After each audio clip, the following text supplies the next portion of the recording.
మహాగణాధిపతే నమః. శ్రీ గురుభ్యో నమః. శ్రీమాత్రే నమః. ప్రేక్షకులందరికీ స్వాగతం. 2024 జూన్ మాస ఫలితాలు. ద్వాదశ రాశుల వారికి నవగ్రహ సంచారాన్ని అనుసరించి శుభాశుభ ఫలితాలు ఏ విధంగా ఉంటాయి అనే విషయాన్ని మనం తెలుసుకుందాం. అలా తెలుసుకునే ముందుగా అసలు ఈ జూన్ మాసంలో గ్రహస్థితి ఎలా ఉంది, గ్రహాల యొక్క సంచారాన్ని బట్టి మిగతా ఈ ద్వాదశ రాశుల వారికి ఏ విధంగా ఉంటుందని తెలుసుకుంటే, రవి జూన్ 15వ తారీఖున మిథునంలోకి ఉదయం 7:30 ప్రవేశించడం అనేది జరుగుతుంది. అలాగే కుజుడు జూన్ 1న మేషరాశిలోకి అంటే తన స్వక్షేత్రంలోకి ఆయన ప్రవేశిస్తాడు. అది కూడా పగలు 3:37. బుధుడు జూన్ 14వ తారీఖున మనకి వృషభం నుండి మిథునంలోకి ఆయన ప్రవేశించడం అనేది జరుగుతుంది. అలాగే గురువు మనకి మాసం అంతా కూడా వృషభ రాశిలో సంచారం చేయడం. శుక్రుడు జూన్ 12వ తారీఖున సాయంకాలం 6:30 ఈయన కూడా మిథునంలోకి ప్రవేశించడం అనేది జరుగుతుంది. రాహుకేతువులు ఇద్దరు కూడా మనకి రాహు వచ్చి మీనరాశిలోను, కేతు వచ్చి కన్యారాశిలోను సంచారము. శని భగవానుడు తన స్వక్షేత్రం మూల త్రికోణ స్థానమైన కుంభరాశిలో ఈ మాసం అంతా సంచారం చేయడం అనేది జరుగుతుంది. అలాగే చంద్రుడు ఈ మాసం మొదలుకొని అంటే ఈ మాసం ఉత్తరాభాద్ర నక్షత్రం నుండి మొదలుకొని మరియు ఈ మాసం అంతా కూడా ప్రయాణం చేసి తిరిగి మళ్ళీ ఆయన రేవతి నక్షత్రం వరకు ఈ మాసం అంతా కూడా ప్రయాణం చేయడం అనేది జరుగుతుంది. కాబట్టి ఈ యొక్క గ్రహాల యొక్క స్థితిగతులను అనుసరించి ఇప్పుడు వీళ్ళందరికీ ఎలా ఉండబోతుందో తెలుసుకుందాం. వృశ్చిక రాశిలోకి విశాఖ 4వ పాదము, అనురాధ 1, 2, 3, 4 పాదాలు, జ్యేష్ఠ 1, 2, 3, 4 పాదాలు వృశ్చిక రాశిలోకి వస్తాయి. వృశ్చిక రాశికి రాశ్యాధిపతి వచ్చి కుజుడు. ఈ వృశ్చిక రాశి వారికి కానీ చూసుకున్నప్పుడు 6వ స్థానంలో ఈ యొక్క కుజుడి యొక్క సంచారం అనేది నడుస్తోంది. రాశ్యాధిపతి అయ్యాడు. రాశ్యాధిపతి అయ్యి మళ్ళీ 6వ స్థానాధిపతి అయ్యి 6వ స్థానంలో సంచారం చేయడం అనేది ఇక్కడ కనబడుతుంది.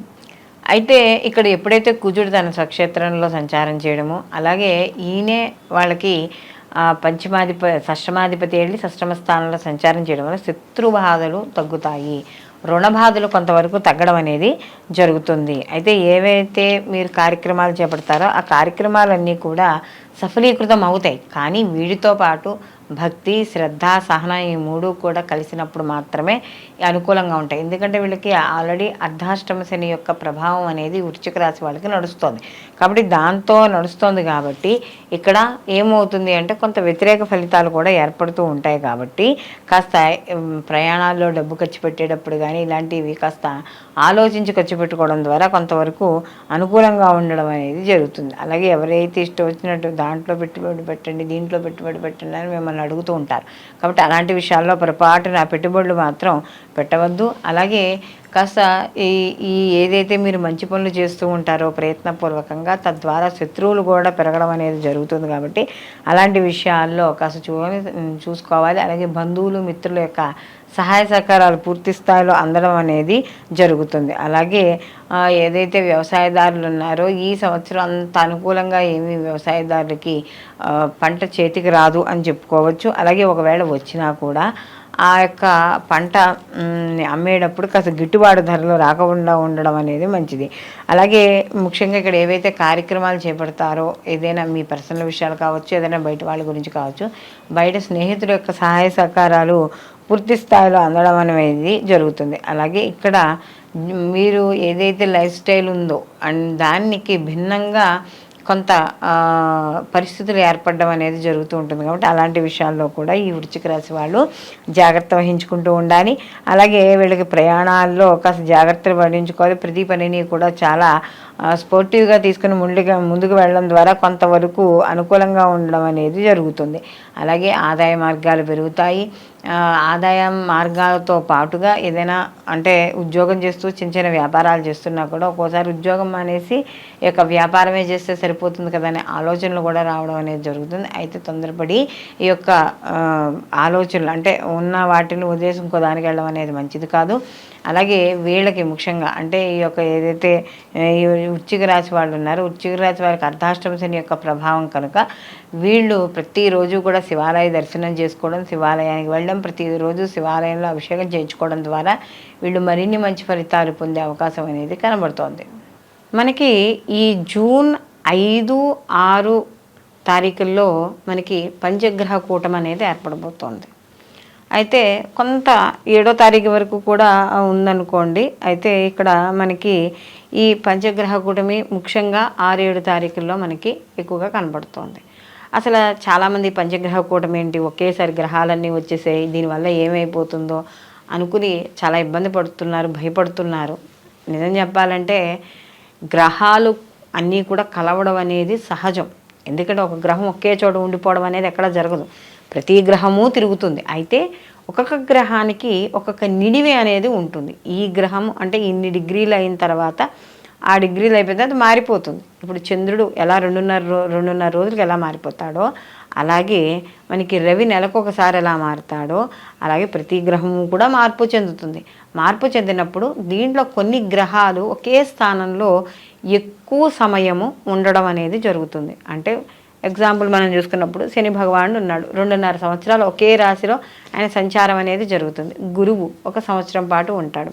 రాహువు కేతువు 18 నెలలు చొప్పున వాళ్ళ సంచారం అనేది జరుగుతుంది. సో కాబట్టి ఇక్కడ ఏమవుతుంది, మనకి ఈ 4 గ్రహాలు కూడా ఎక్కువ కాలం ఒకే రాశిలో సంచారం చేసేవి. అప్పుడు ఏమవుతుందంటే ఈ రాశుల్లోకి మిగతా గ్రహాలు రావడం అనేది జరుగుతుంది. అయితే ఇలా కొన్ని గ్రహాలు ఒకే చోటికి రావడానికి కొంత సమయం అనేది పడుతుంది. అంటే కొన్ని సంవత్సరాల, ఒక్కోసారి 5 సంవత్సరాలు, ఒక్కోసారి 10 సంవత్సరాలు ఇలా టైం పడుతూ ఉంటుంది.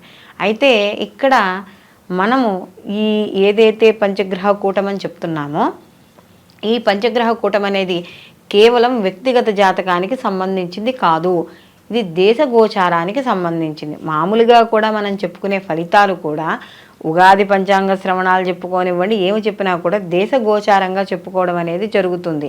అంటే ఇది మొత్తం ఏదైనా ఇది ఒక అందరికీ కలిపి, అంటే మనకు అర్థమయ్యే భాషలో చెప్పుకుంటే ఒక సమిష్టిగా వచ్చే సమస్యే తప్ప వ్యక్తిగా వచ్చే సమస్య కాదు. ఇది వ్యక్తిగత జాతకం కాదు.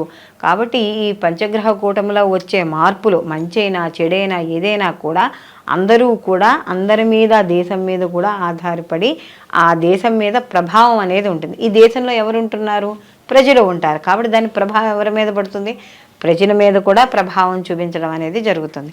ఆ యొక్క పంచగ్రహం కూటమి వల్ల ఏవైతే వ్యతిరేక ఫలితాలు ఉన్నాయో, ఎందుకంటే దేశం మీద ఉన్నప్పుడు ఆ ప్రభావం అనేది ఎంతో కొంత అందరూ అనుభవిస్తాం. కాబట్టి ఈ అనుభవిస్తామనుకున్న వాళ్ళందరూ కూడా దైవారాధన చేయడం ద్వారా కొంతవరకు ఈ తీవ్రతను తగ్గించుకోవడం అనేది జరుగుతుంది. కాబట్టి శుభ్రంగా అక్కడ మనకి ఈ యొక్క శని భగవానుడు కుజుడిని చూడడం వల్ల ఇబ్బంది ఉంటుంది. కాబట్టి కుజుడు సుబ్రహ్మణ్య స్వామికి అధిష్టాన దేవత కాబట్టి కుజుడు, కాబట్టి ఈ యొక్క సుబ్రహ్మణ్య ఆరాధన చేయడం, అలాగే శివాలయాలలో రుద్రాభిషేకాలు చేసుకోవడం, మనకి అక్కడ అవే గ్రహాలు ఉన్నాయి. అంటే ఏమిటవి, రవి అంటే ఆదిత్య హృదయం, సూర్యారాధన, ఆరోగ్యం కోసం సూర్యారాధన చేయడం, మనకి విష్ణువు స్థితికారకుడు అంటే మన నడిపించేవాడు కాబట్టి విష్ణు ఆరాధన చేసుకోవడం, శుక్రుడు లక్ష్మీ ఆరాధన చేసుకోవడం, ఆర్థిక పరిస్థితులు మెరుగుపడడానికి, ఇలా ప్రతి దానికి కూడా మనకి ఈ యొక్క దీంట్లో సమస్య ఎంత ఉందో సమస్యకు తగ్గట్టుగానే సమాధానం కూడా కనపడుతోంది. కాబట్టి దీన్ని అందరూ కూడా గుర్తించుకుని అనవసరమైన అపోహలకి పోకుండా ఆ రోజు ఈ పంచగ్రహ కూటమి రోజు అందరూ కూడా ఇప్పుడు మనం చెప్పుకునే ఏవైతే దైవారాధనలు ఉన్నాయో చేసుకోవడం ద్వారా దేశంతో పాటు మనం కూడా సుభిక్షంగా ఉండడం అనేది జరుగుతుంది. కాబట్టి అందరూ కూడా ఎటువంటి అపోహలకి పోకుండా ఈ సమయాన్ని అందరూ సద్వినియోగం చేసుకుని ఒక దానము, ఒక ధర్మము, ఒక జపము ఇలాంటివన్నీ చేసుకుని అందరూ కూడా ఆ యొక్క ఏదైతే మనం ఇప్పుడు మనం చెప్పుకున్న రెమెడీస్ ఉన్నాయో వాటిల్ని పాటించి ఆ యొక్క భగవంతుడి యొక్క అనుగ్రహం పొందాలని మనస్ఫూర్తిగా కోరుకుంటూ సర్వేజన సుఖినో భవంతు, లోకా సంస్థ సుఖినో భవంతు.